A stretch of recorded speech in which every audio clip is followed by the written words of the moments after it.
Bon, j'aurais bien aimé ça, la cuisine d'Inoucha. J'espère que vous allez bien, les amis. Je partage avec vous aujourd'hui une idée d'un menu ou un repas pour le mois du Ramadan. Une shorba réalisée avec des pois cassés et vermicelles. Comme les températures se sont un tout petit peu rafraîchies, ça m'a donné envie de manger cette shorba. Des briques viande hachée et kiri, hyper délicieuses. C'est mes préférés. Et on réalise également des msemen farcis avec des crevettes et une sauce relevée pile pile, servie avec une salade. Découvrons la recette ensemble. Je commence par préparer la shorba pois cassés au vermicelle. Alors je fais revenir dans une marmite à fond épais des oignons coupés finement, moyennement finement en fait, ainsi que de l'ail. Après leur coloration, ça m'a pris 5 petites minutes à feu moyen. Je vais rajouter les pois cassés lavés et égouttés, mais avant je mets de l'eau. Alors on va mettre de l'eau froide et on va faire cuire nos pois cassés dedans. Alors la cuisson dure pendant 1 heure et quart, 1 heure et demie. On va juste saler, poivrer et mélanger régulièrement la marmite pendant toute la cuisson, toutes les 10 minutes, au risque que ça accroche, vérifier le niveau d'eau. Après, enfin, ça va être réduit en purée. Vous allez voir en mélangeant régulièrement. Voilà, ça vous fait cette consistance-là. Vous n'avez pas besoin de la passer au blender ni au robot. Ils vont être écrasés tout seuls pendant toute la cuisson. Après, vous allez rajouter des vermicelles. Alors, on les rajoute en plis comme ça. Et on va par la suite mélanger, laisser cuire pendant 10 minutes. Et notre soupe est prête. Comme vous avez pu voir, c'est une soupe très rapide, mais voilà, elle est très bonne, réconfortante, idéale pour le mois de Ramadan parce qu'elle est riche en fer et plein d'oligo-éléments essentiels pour le corps pendant le mois de Ramadan. Et après, on va passer à la réalisation du reste. On va préparer la farce pour les briques. On fait revenir dans une poêle antiadhésif des oignons coupés finement. Alors j'ai pris des oignons congelés, c'est pratique parfois, on n'a pas envie de se prendre la tête. Bah, du coup, on les prend congelés.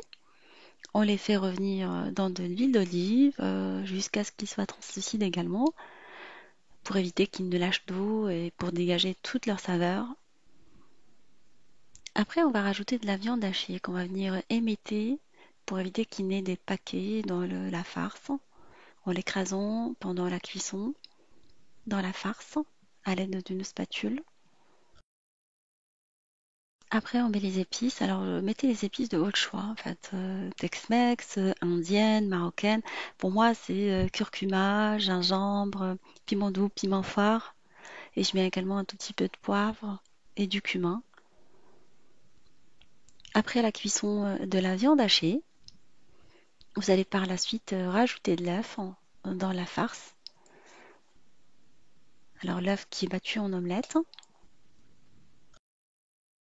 Vous mélangez sur un feu moyen et vous rectifiez l'assaisonnement. Moi, j'avais oublié le sel au départ, là, je vais le rajouter.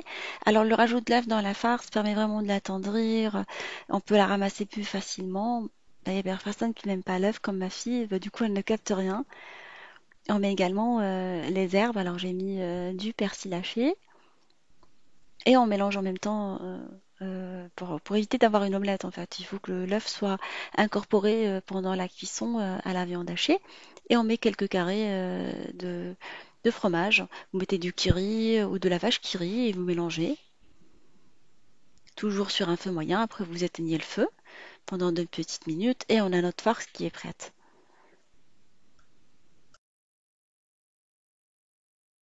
Là, j'ai pris des feuilles de briques congelées. La marque Omi, en fait, vous la trouvez dans les rayons halal des grandes surfaces. Carrée, congelée. Bah, la seule particularité, c'est que vous êtes obligé de la laisser sous un linge propre, sinon ça se casse plus facilement. Et vous venez par la suite la farcir. Alors je ne l'ai badigeonnée avec un mélange de beurre auquel j'ai rajouté un peu d'ail et un peu de piment fort et doux. On a eu l'occasion de le voir ensemble, ou de la persillade provençale comme vous voulez. Et vous venez rouler vos briques sous forme de cigare ou vous leur donnez la forme que vous voulez. On a eu l'occasion de voir pas mal de fois. Et on va les faire cuire cette fois-ci au four. On les met dans une plaque tapissée de papier cuisson et on va venir les badigeonner avec un tout petit peu de beurre en plus. Alors on la met à l'intérieur et on va le mettre à l'extérieur. Et on va les faire cuire dans un four préchauffé à 180 pendant une vingtaine de minutes, 20 à 25 minutes en surveillant la cuisson. Pendant ce temps-là, vous en profitez pour préparer la farce aux crevettes pil-pil pour les msemen. Alors des msemen congelés que j'ai réalisés avec vous. Sinon, vous réalisez des msemen frais si vous préférez, mais moi, les msemen congelés, ils m'aident beaucoup pour préparer des recettes pendant le ramadan parce qu'on peut les farcir après. On va râper de l'ail et de la tomate directement dans un plat en terre cuite. Moi, je préfère, on a le goût de la terre cuite après. Sinon, vous mettez dans une marmite à fond épais, dans une casserole, une sauteuse, je veux dire. Vous faites cuire votre charmoula, c'est votre sauce tomate que vous allez épicer avec du cumin, du piment doux et du piment fort. C'est les épices qu'on met en général dans la charmoula de poisson. Vous pouvez rajouter un tout petit peu d'harissa. Moi, je rajoute maintenant dans la charmoula du curcuma, j'aime bien. C'est pas indispensable, moi j'aime bien. Et on va mettre par la suite dans la charmoula de l'huile d'olive, on va saler, et des pimientos, enfin des piments grillés qu'on achète tout fait dans les rayons espagnols et portugais des grandes surfaces. On les rince et on peut les inclure directement dans notre cuisine. Je vais les mélanger avec la sauce et laisser le tout cuire pendant une dizaine de minutes, le temps nécessaire pour l'épaississement de la sauce, avant de rajouter les crevettes dedans, parce que les crevettes, ils vont pas prendre du temps, du tout du temps. Si on les laisse cuire trop longtemps, on risque de se retrouver avec des crevettes qui réduisent de quantité, en fait, de taille, je veux dire, excusez-moi. La taille, elle va être réduite et le goût, il va pas être là. Après le rajout des crevettes, vous faites une cuisson à l'étuvée, vous couvrez soit votre tagine, si c'est une cuisson en tagine, ou votre sauteuse, et vous les laissez cuire pendant une petite dizaine de minutes suffisent en fait, en mélangeant de temps en temps pour qu'elles s'apprennent de la sauce. À la fin de la cuisson des crevettes, vous allez par la suite mettre quelques herbes pour apporter de la fraîcheur. Alors mais j'ai mis de la ciboulette, j'aurais pu mettre du persil, de la coriandre, du basilic. En fonction des épices utilisées, mettez des condiments associés. Alors si vous mettez des épices italiennes, vous pouvez mettre du basilic, des épices marocaines, vous pouvez mettre de la coriandre et du persil. Et c'est aussi en fonction de ce que vous aimez comme herbe. Je laisse la sauce de côté. Je vais faire cuire une semaine congelée que j'ai sortie directement du congélateur. Vous la mettez dans la poêle ou dans la pirade que vous utilisez, la plancha, directement. Encore congelée, vous la faites cuire en la retournant régulièrement. Prenez le soin de la badigeonner légèrement avec du beurre pendant que vous la faites cuire, ou vous la laissez à la fin et vous mettez un peu de beurre. Moi, je le fais à mi-cuisson. Vous allez voir, elle va gonfler, ce qui garantit une bonne cuisson de l'intérieur. Et ça cuit vraiment au moins de 5 minutes, hein. C'est une recette qui m'a vraiment changé de la vie depuis que j'utilise ça. Dès que la petite elle a faim ou mon homme, je sais que je peux leur préparer des recettes rapidement, en préparant des farces, champignons, poulet, jambon fromage, les crevettes. J'ai essayé pas mal d'associations avec la recette. Et voilà, une fois prête, vous allez la garnir rapidement. Faites-le à la dernière minute parce que ça se mange chaud en fait. Une fois que vous savez que vous allez passer à table, vous réchauffez les farces ou vous les préparez en même temps, en simultané, et vous passez à table directement. J'ai préparé une petite salade aux agrumes. Alors j'ai pris des agrumes congelés que j'ai achetés chez Picard. Sinon vous prenez des oranges et vous rajoutez dessus des pamplemousses si vous aimez ça, en petits cubes. Moi je les ai sortis avant, je les ai laissés décongeler tranquillement. Et je vais rajouter de la fleur d'oranger, un peu de sucre, de la cassonade. C'est une recette d'inspiration marocaine. On met que de l'orange avec la laitue dedans, en fait. Ça se marie très très bien. Vous dressez dans une assiette de présentation la laitue et vous venez par la suite poser vos agrumes au milieu.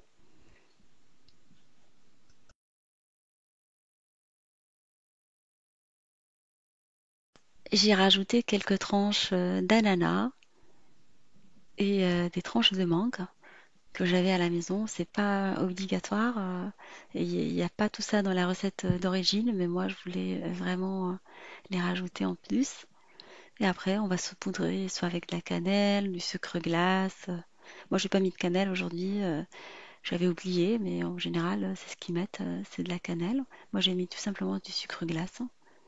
C'est un contraste sucré-salé assez apprécié par les Marocains. Moi, je sais pas, en fait, chez ma famille, on mangeait souvent des recettes comme ça, en accompagnement de briques ou autre chose, ou d'autres salades. Après, je vais farcir l'emsmen encore chaud. Comme je vous ai dit, c'est une recette qui se mange assez chaude. C'est pour ça qu'on fait vraiment à la fin. On met la farce à base de crevettes, tomates et les poivrons. Je voulais mettre un tout petit peu de légumes, c'est pour ça que j'ai rajouté les poivrons, parce que dans la recette de base des crevettes pil-pil, il n'y a pas de poivrons. Et je rajoute un tout petit peu d'olive coupée en rondelles. Et je vais fermer ma semaine. Et voilà, elle est maintenant prête. On peut passer à table.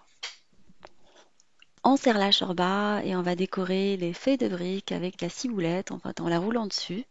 Alors faites-les ramollir rapidement dans de l'eau tiède, comme ça vous pouvez faire des petits nœuds facilement.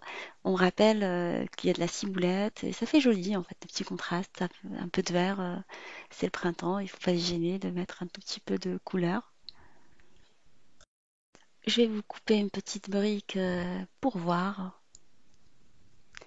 Elles sont croustillantes, même avec une cuisson au four, croyez-moi.